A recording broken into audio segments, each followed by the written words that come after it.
the Tudors Dynasty Podcast. Hello and welcome back. I'm Rebecca Larson. On this show, we love to discuss women in history. For me, it's a way to finally get their stories out into the world, because for far too long, these women were just seen as afterthoughts or footnotes in history. So today, I am joined by Dr. Emma Cahill Marron to discuss one woman from history whose moniker needs to be debunked, Juana of Castile. Emma, welcome. Hi, how are you? Oh, I'm great. I'm so excited to talk to you about this lady. And I've been practicing on how to say her name, but I think I still sound very American. You did it very, very well. Juana. It's Juana. like you have something in your throat, you're trying to get it out. Juana. Yes. So if Good job. if I say Juana, I apologize to you, but everybody else will understand. You know, and it's true. Sometimes when you're speaking in a language, it's difficult to say things in a different language. I just do it so much now because I'm like, I let go. I just let go. Since I'm bilingual, I just let go and it happens. But it's true that it's difficult. It's difficult when you're speaking in English to then say out of the blue Juana, but Juana it is. Juana Primera de Castilla. It just sounds so beautiful when you say it. Well, I just want to start out by giving a little background because there might be people listening right now who have no idea who she is. And so I'll just say she was and if I get this wrong, please correct me. She was the third child of Isabella of Castile and Ferdinand of Aragon, and the elder sister of Henry VIII's first wife, Katherine of Aragon. Okay, correct. I got this that right. This is a test today. You're getting tested. I was right, correct. Okay. Carry on. Okay, good. Well, one of the things that I kind of want to start with, and then I'm going to let you just kind of take the floor, is understanding her childhood and what it's like to be a princess of Spain. So, and she was the daughter of such powerful monarchs at the time. I am interested in knowing, what did her education look like? That's a good question, because this is a very different generation of women in the Spanish court. And I say the Spanish court because it is at this time when these four girls and one boy are being raised by Isabella and Fernando, Isabella and Ferdinand, the two monarchs she mentioned. It's the first Spanish court because it's the beginning of that concept of Spain by the unification of Castile and Aragon. So in the case of Juana, she was born in third place, and she was born right after her brother, who was the heir, Juan. So Juan and Juana, right? Why? Because in the Spanish court, they were very devoted to Saint John, the evangelist, and so then that was their way to express that devotion by naming their children. The first one was named after her mother, Isabel.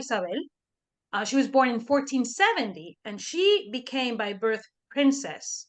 And I'm going to say with that word, princess, instead of infanta. Then Juan was born in 1478, and then Juana was born right after that in 1479. So obviously it was a very happy moment when she was born in Toledo, a very historical place in the crown of in Castile.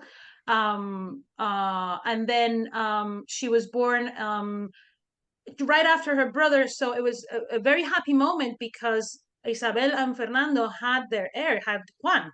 So the birth of daughters meant that they could start a project to because they were thinking about forming alliances with foreign powers, like England. They did with Katherine of Aragon. The birth of a daughter meant they had a daughter that could become a queen or married to someone in a foreign alliance, and then strengthening their power and their international bonds. So when she was born, it was a very happy moment. And think about this: the queen had a daughter in 1470, and then she didn't have another child until 1478. That was 8 years of angst, not having what they needed, which is a boy.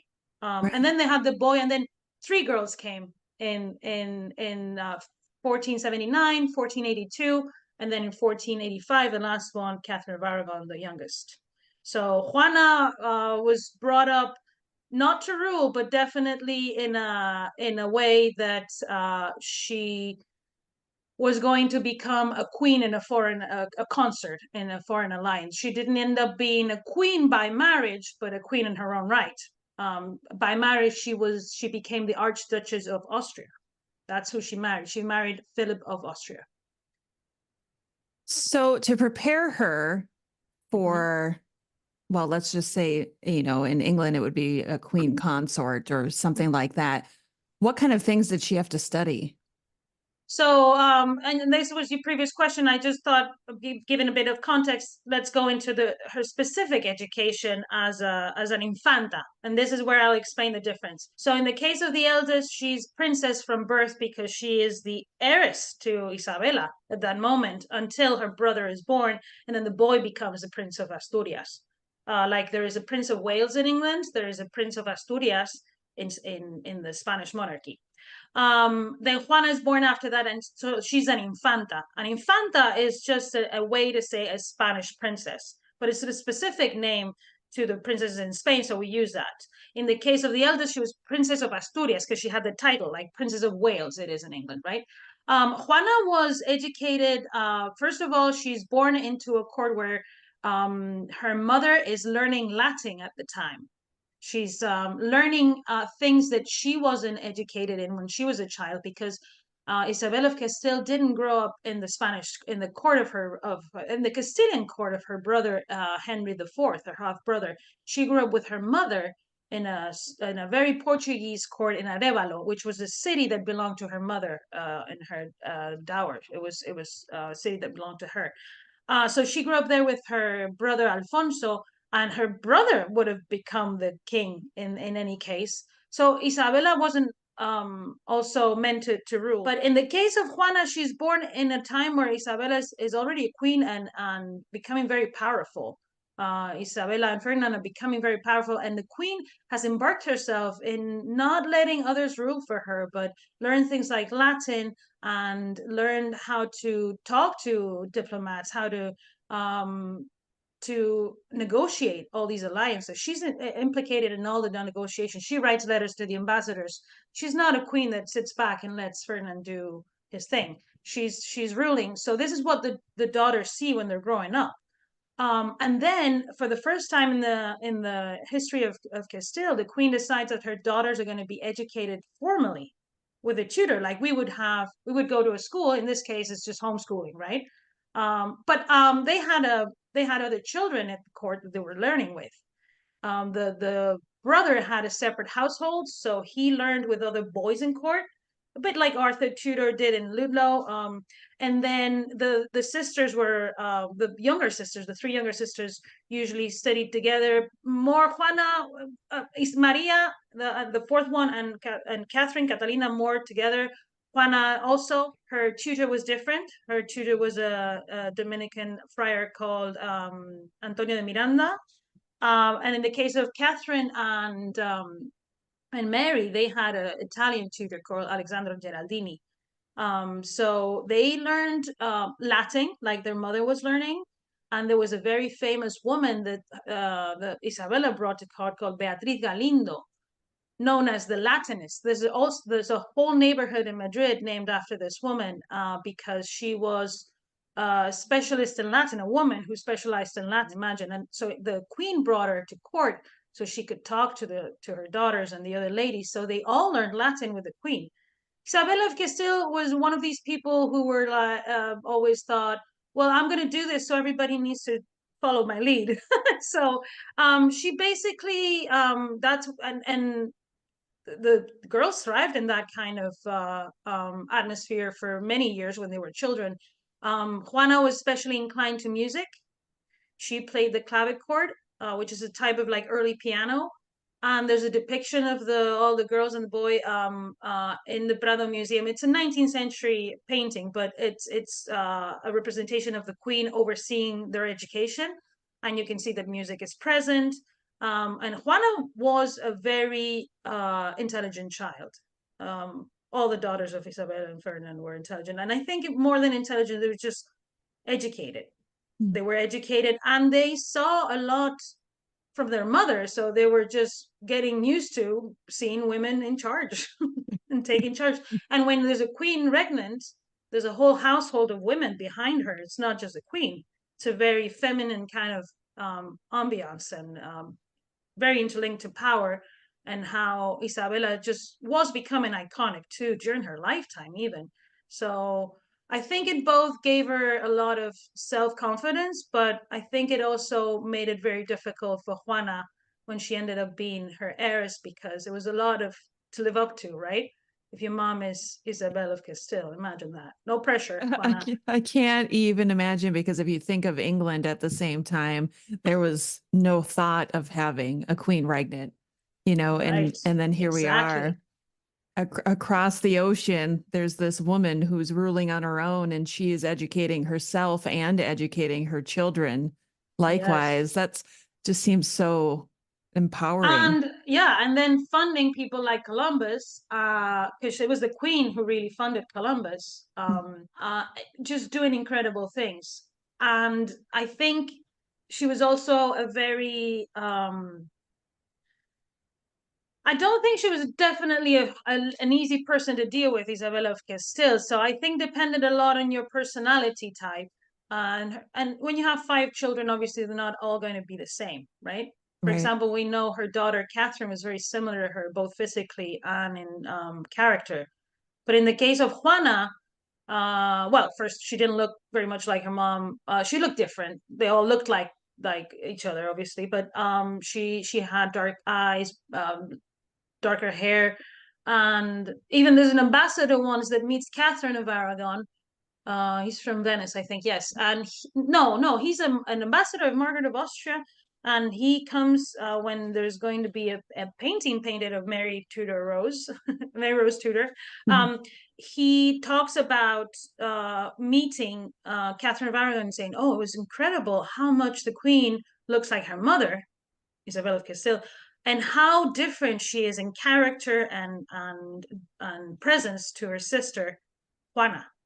So Huh. people are meeting these women, and even though they're family, they're realizing they're very different, not only physically but in character, which I think is very important. And that brings us down to the question of why did Juana have such a hard time becoming queen, because she never actually she ruled a little bit but not very much, and then she was imprisoned for the rest of her life in 1509, and she lived until 1555. Wow. So it's incredible. What you think about it, the two sisters were imprisoned. Catherine of Aragon was also imprisoned in the last part of her life. So at one point, those two queens, sister queens, were imprisoned by very unfair men. I said Right. It it. when you look at it as an outsider Mhm. and, in modern time, we can clearly just see that they were threatened by these women. Exactly. Thank you, Rebecca. This is why I love this show. Well, it's obvious when we look at it Yes. now, they were clearly a threat to these men and the power Yeah. that they wanted to hold. Exactly. They were raised to know that they were women. So it is a time where women do not have the same rights consideration. They're not even some people, some scholars even defend that they're not even fit to rule. They're not even smart enough. But there's a debate here called around this time, a previous time, but this time is coming up again with humanism, called the Querelle de Femmes, which is really a debate whether women have the capacity to rule and to do the things that men do in a way.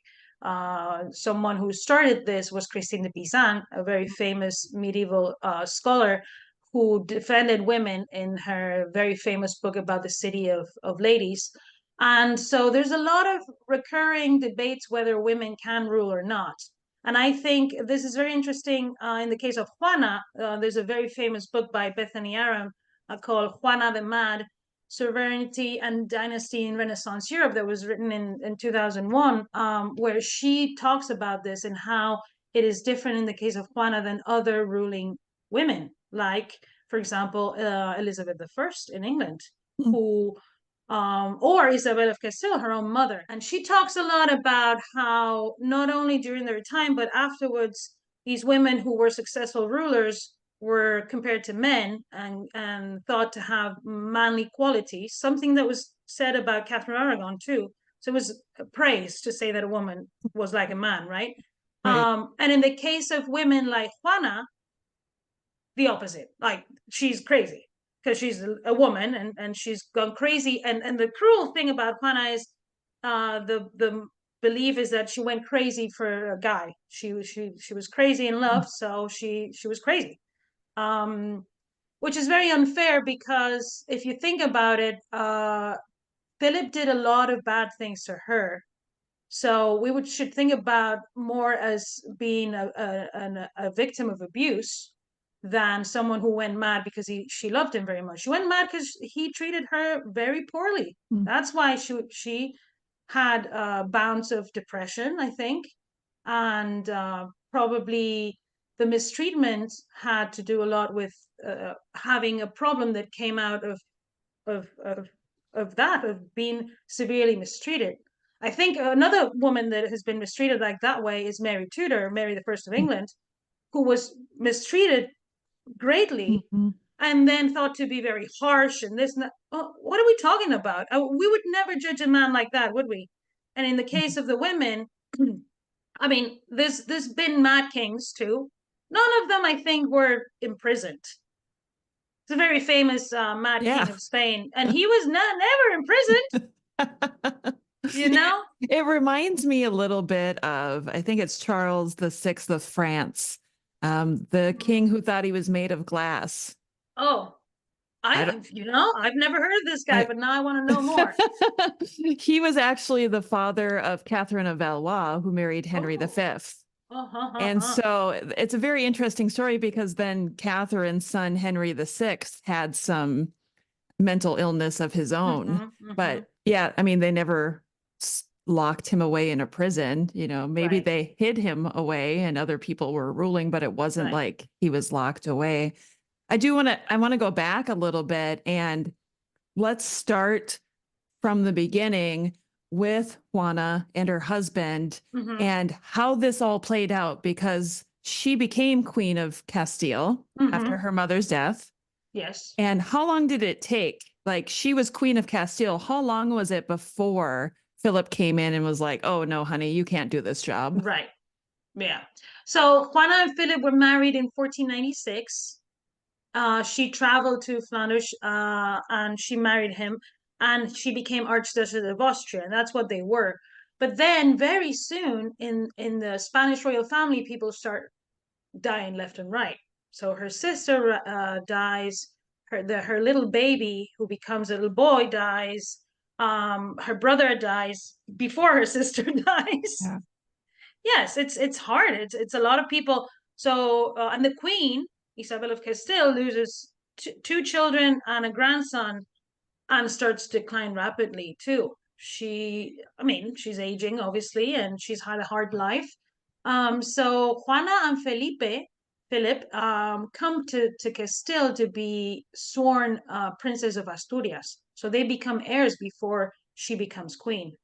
Okay. And the whole uh, problem starts there. It's Philip always wanting the whole power. So the problem, and this book that I was telling about, Bethany Aram explains it very well.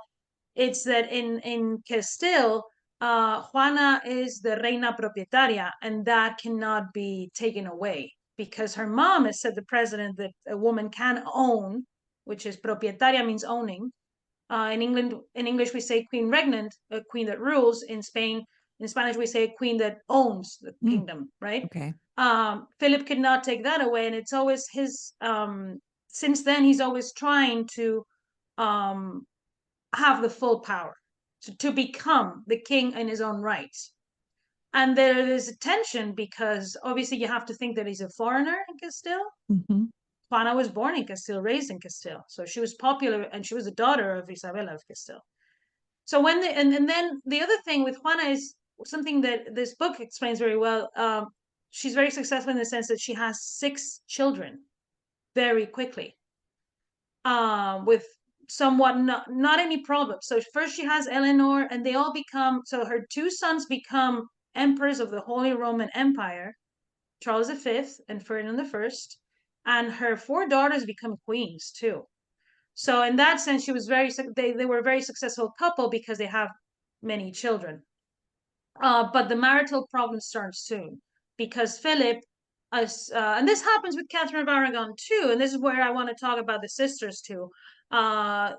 When they fall pregnant, usually the men find mistresses. Mm-hmm. And this is when Juana starts to have trouble with Philip, lots of trouble, because she is obviously not happy about it. But the first time that this happens between Henry VIII and Catherine of Aragon, there's also a big problem with the Duke of Buckingham. And Catherine expresses her grief in public, and the king is really embarrassed, Henry VIII, and she never does it again. Mm-hmm. So I think this is where Juana and Catherine were very different. Did it hurt less for Catherine in the subsequent? No. It's just a matter of deciding what your attitude is going to be towards it and how to probably get the things you want. I think in Juana's case, she just didn't have the same personality as her mother, who was very much like Catherine of Aragon, probably was more like her father, probably was more someone who just couldn't keep quiet when something was not fair. I can relate to that. I can relate to that too. But right? But it back makes then, sense. Doesn't it make sense for a guy? It's okay to do that, but not for a queen who has to be, even if she became the queen, and she did eventually, and he became king with her. And this whole king consort thing is very controversial. He actually was a king, and like Ferdinand was in Castile during Isabella's time. He was a full king. He did, but the only thing they didn't have, which was the most important, is they couldn't transmit those things to their children. She was the one who transmitted her royal powers in Castile to Charles V, their son right. Who became king of everything, and emperor of the Holy Roman Empire. I'm seeing so many similarities right now between this story and Mary the First and Philip. Well, yes, exactly. And then you have to think that these are descendants of Juana. It's they're all family. They're all related. Right. And the magic of the Spanish monarchy. I think about how the English subjects or the English nobility were so worried about Philip wanting to be king, not king consort, but king, and how they just would not allow that to be the case. And it makes me wonder if it's because of what they had seen in Spain, or if they were just so worried about, I don't know. I guess I've never really thought about it too much before. What do you think? I think that it's because this foreign king brings foreigners that want things and mingles in their international affairs, and if foreign king means a new dynasty and a new house ruling, so nobody wants that. Nobody wants your house to end. And so Philip arrived with a lot of people that needed to be fed, that needed to have their interests grown, and his network was not just going to be like they were going to get money from England, and that's the way kings used also their kingdoms. Philip was made king of Naples to become king of England, so he would marry on the same status as Mary, but he didn't have the same status as Mary. She was the Queen of England and Ireland. I mean, she was a powerful one in that dynamic.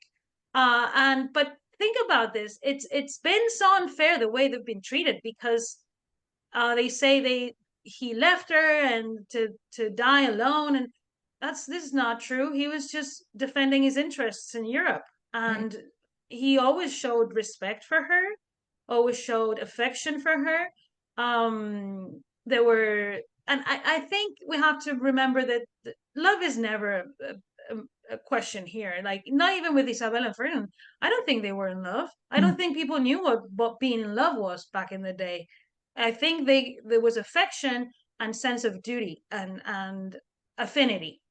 And I think Mary Tudor and Philip of Habsburg had affinity and constructed in a very short time if you think about their image of power, the propaganda that they did together, it was very similar to Isabella and Ferdinand. Peter Stifel has studied this a lot, and they were modeling after them, so they were trying to have a future together, and they were trying to have heirs. So I think it's just a matter of, when it's a ruling queen, there's always judgment on her side. She always falls in love too much, or is too crazy and has fantasy pregnancies. Because I want to ask these people who talk about Mary the First fantasy pregnancies if they have access to their records of her gynecologist, because I'm not quite sure how they make diagnosis like that about someone from the Yeah. 16th century. I'm very intrigued. I'm intrigued by that too. Now that you say, I think sometimes it's just so easy to take the word of people, like, oh, well, they clearly know. I think you're quite right, Rebecca. I think somebody said it once and it just gets Right. repeated. Yeah, they But I just don't think that person was a gynecologist or treated Mary Tudor for her phantom pregnancy. So I'm going to take that, with a grain of salt. Yeah, yeah. So we see the similarities with women Yes. rulers, and we And talk judgment. and judgment. It's no different today. I don't want to get all political, but here in the United States, God forbid if we have a female president, she's too emotional. Oh, yes. Let's not go into the political scene in the US right now, because I'm going to start crying. I just wanted to, here we are hundreds of years later, and we're still having the same issues, even though back then women were ruling and they were ruling successfully. Somehow we can't learn from history. Well, I can't run for president of the United States because first of all, I'm not a citizen yet, but you can, so I would vote for you. Well, thank you. I'm not running. Oh, geez. We have to put up with those two guys? I can't believe it. Right. They should be retired, having a good life. Right. Yeah. Yeah. Well, We need fresh blood. Let's get back to Juana. Oh, yes, that's much better. I'm just gonna keep saying it. Juana. That's very good, actually. I think you got it. I want to talk a little bit about 1506 and Juana. See, I just did it. Juana and Philip's trip to England. Yes. Can we talk about that? What brought them there? What happened? Tell us all about it. So what brought them there? Bad weather. Really bad weather. I talk about this a lot, and we have to remember. So when they went to be sworn as heirs, they went through France. And that's when they met with Louis XII, and he said, oh, what a handsome prince this is. And then Philip has been known ever since as Philip the Handsome, and Juana as Juana la Loca, or Juana the Mad, which is, you can't get any, the patriarchy strikes back, right? Yes. But in the case of the 1506, they decided to go when Isabel has died, Isabella of Castile. My cat is about to make an appearance in. Ooh. Yeah, my cat Mafala. In 1506, when they're going to Castile to become king and queen of Castile, they go by sea, and there's a big storm, and they end up in England, which this was common. It is not the first time. It was not the first time that happened to Juana. And there's a very good story about when this happens, and their boat is about to sink, and Philip is crying like a little baby, and Juana just does a Titanic moment and just is like, don't worry, I've never heard of a queen drowning. So Juana has a moment there of really bravery, when she's like, she's the one that to keep calm and steady in that moment when Philip is just wilting under pressure. But I would, because imagine you thinking you're going to drown. So then they arrive, and they spend like a month in England, and Henry the Seventh welcomes them, and this is the only time that Juana ever sees another one of her siblings, if you think about it. Wow. Because she meets with Catherine, but very briefly. Philip doesn't want her to spend time with her sister because he's a cruel person, just like Henry VIII was. He doesn't allow them to be together for a long time. They do meet in Windsor Castle. And then Philip and Henry travel around a little bit, and he shows him his palaces, and Philip says he's really impressed. And then later, when they leave the court, and in this case, it's really interesting when they're in one of the receptions and an audience with the king, and Philip is there, and Catherine too. Catherine invites Philip to dance, and he says no. And the reason for this is because at this same time, Catherine of Aragon is already an ambassadress of the Spanish monarchy, and she's defending Ferdinand of Aragon's interests in England against Philip of Habsburg, who had been plotting against Ferdinand, especially with the people in Catherine's English household.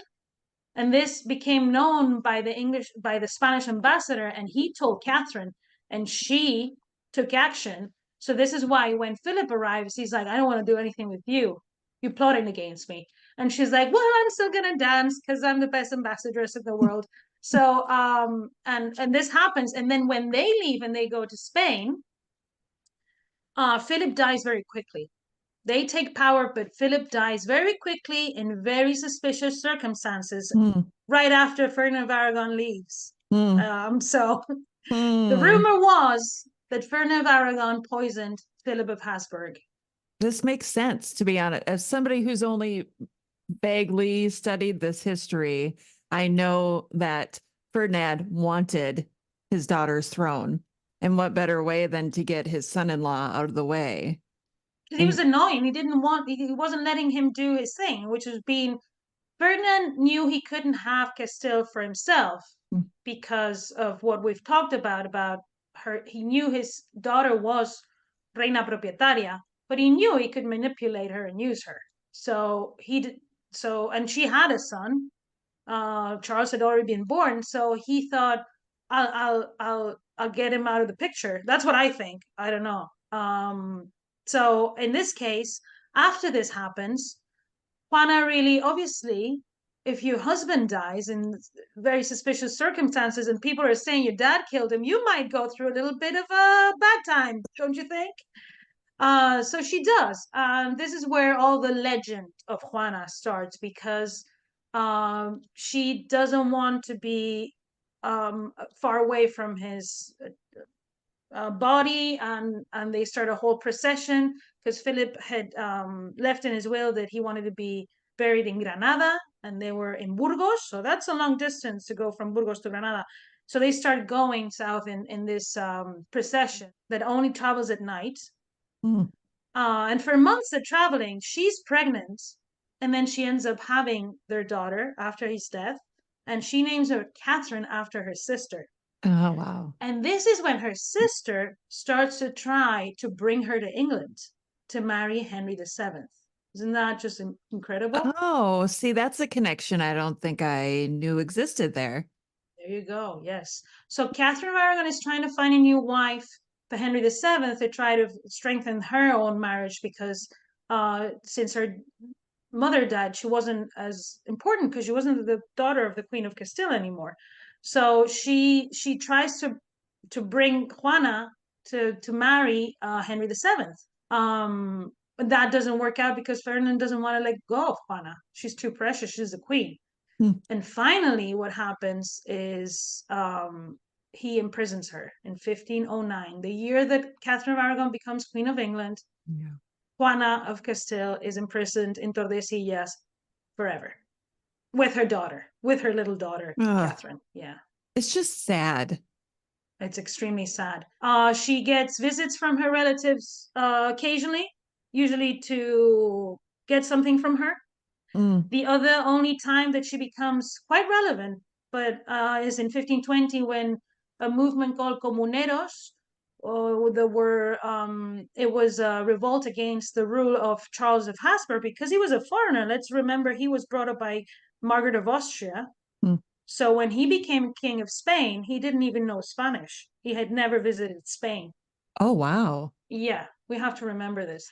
So the Comuneros go to Tordesillas, where the queen is imprisoned, and they try to force her to support a rule of her own rule against her son. And for all the madness that people have claimed, Juana does not cave and does not sign anything against her son. So this has been an argument also used by Aram and other authors to say that, a mad person would have had a different attitude probably towards this. maybe she just didn't want to rule. And that's I think one of the main, there was a biography of Juana published last year by a Spanish historian. It's like a psychobiography, like a psychological biography. And because she's such a, she's been studied in more from that perspective, obviously. One of her claims is that maybe she didn't want to rule. Maybe she didn't have the interest in doing that. But Right. she still didn't go against the interests of her son, which would have been, if she was that mad and she had been imprisoned for so long, maybe you'd think someone would have a different reaction than to protect your son and his dynastic rights. So yeah, she's a very interesting figure. I don't really think she was mad. I think she probably had bouts of depression, and um, other historians like Miguel Ángel Falama, who studies a lot her artistic influence in Spain, claims that she might have had schizophrenia or some sort of condition, mental health condition, which is typical and normal even nowadays. So I wouldn't be surprised if it was true. But we didn't have a psychiatrist there, so we don't know. Right. You mentioned her artistic influence. Can you Mm-hmm. talk a little bit more about that? Yes, so Juana, because she inherits the crown, she inherits the treasure and a lot of things. And she is also, think about this, she goes and becomes Archduchess of Austria, and she goes to the Low Countries where art is flourishing, and she buys things like tapestries.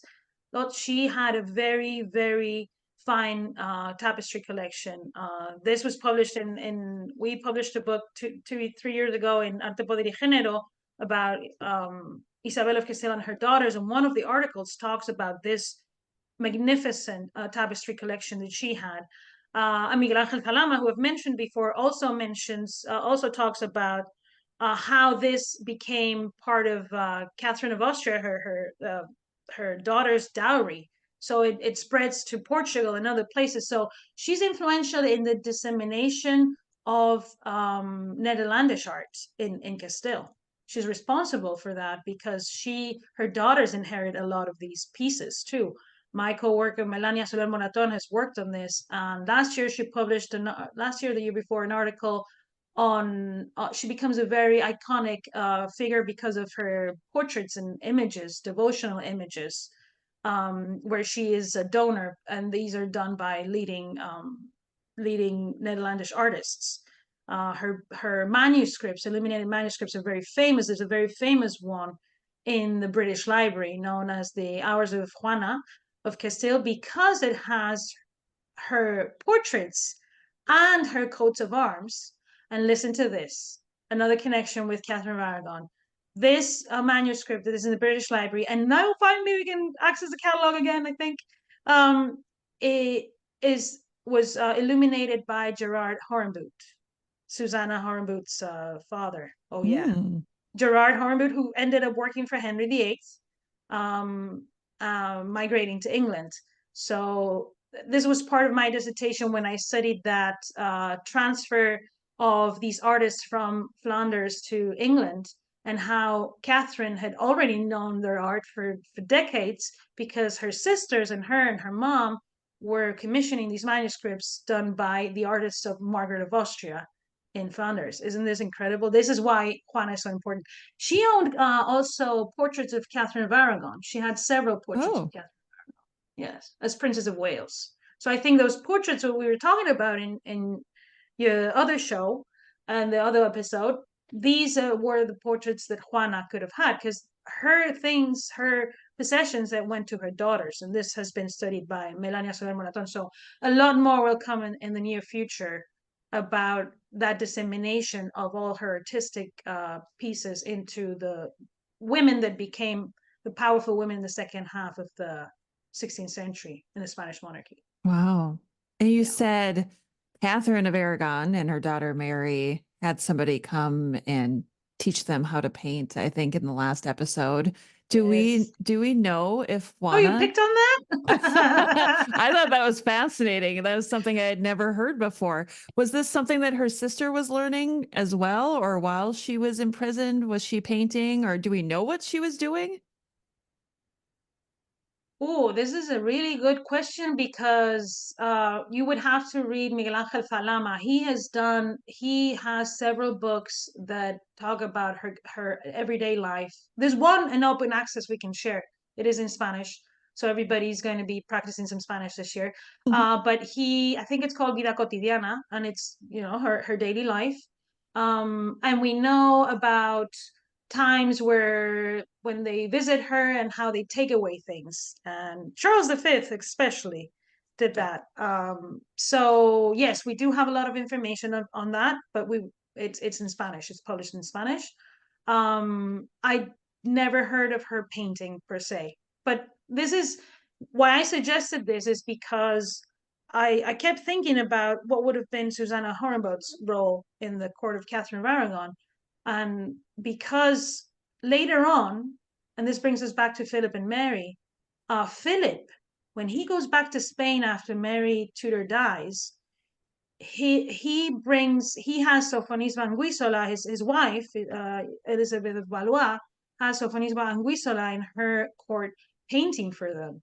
And because of all the work that has been done in this artist, I thought that makes sense that Susanna would have been there to do the same for Mary, who was being raised as a Renaissance princess. She has all these manuals being being commissioned by Queen Catherine to educate her, and in many of these manuals, the humanists reference painting Mm. and tapestries, and we know Catherine of Aragon, like I said, was painting coats of arms and pendants and things. So it just makes total sense to me, you know, that you would bring a Flemish young woman, like Catherine had La Latina to teach her Latin. You would bring a Flemish young woman to teach your daughter how to paint, because think about what Melanie said, that she wouldn't have needed to be chaperone because she was a woman, right? Right. That makes sense, doesn't it? It does. You're teaching someone how to paint. I'm not an expert in painting, but you close, you know. It's not something. So I think that makes total sense to me, that you would bring a whole family, not just Susanna, the whole family, and the men would run the workshop, because we know Susanna Horenbout's mother was involved, and we know that it was the women who delivered the illuminated manuscripts by Henry VIII's accounts sometimes. Um, this is all work in progress, though, but it's so exciting. Right. Wow. I feel like we've covered so much about her today, but there's still more to uncover. I'm just glad to introduce her maybe a little more clearly to the listeners and help them see a different Yes. side of her, that she wasn't the mad. There was more to this woman. Yes. Yes, there was definitely more. It's very unfair. Charles V had a bout of depression and ended up leaving court and abdicating. Hmm. So, and we don't call him Charles the Mad. So I think, yes, I think we should just call her Juana Primera de Castilla, so Juana the First, and then explain what happened to her, what we know happened to her. And that's how I think these monikers sometimes are great, and sometimes why is it always that the women get the worst ones, right? Don't you think? It's interesting, isn't it? Yeah, it's interesting. I wonder why. We don't need to wonder. We really know. Oh, we know. Everybody knows. Well, Emma, do you want to leave the listeners with any last thought on Juana? Oh, she's a great historical figure. She needs a lot more attention in a positive way. I think female historians are doing a great job, so this is shout out to them. And I know somebody's interesting when I want to learn more and more about them. And as I was preparing for this episode, I was just like, I'm so focused on Catherine of Aragon, I forget how interesting her sisters are, you know? And going back to this book that we published in 2020 in Arte Poder y Género, it's just such, it was so unknown before this book, and now it seems like there's so many open avenues to keep studying these women that it's just incredible. So anyone who wants to start anything on the daughters of Isabel of Castile, they're fascinating. So come to us, Arte Poder y Género, and we'll get you started. I love it. Emma, thank you so much for coming back on the show today and talking to me about this fascinating woman. Thank you. Yes, thank you. The Tudors Dynasty Podcast.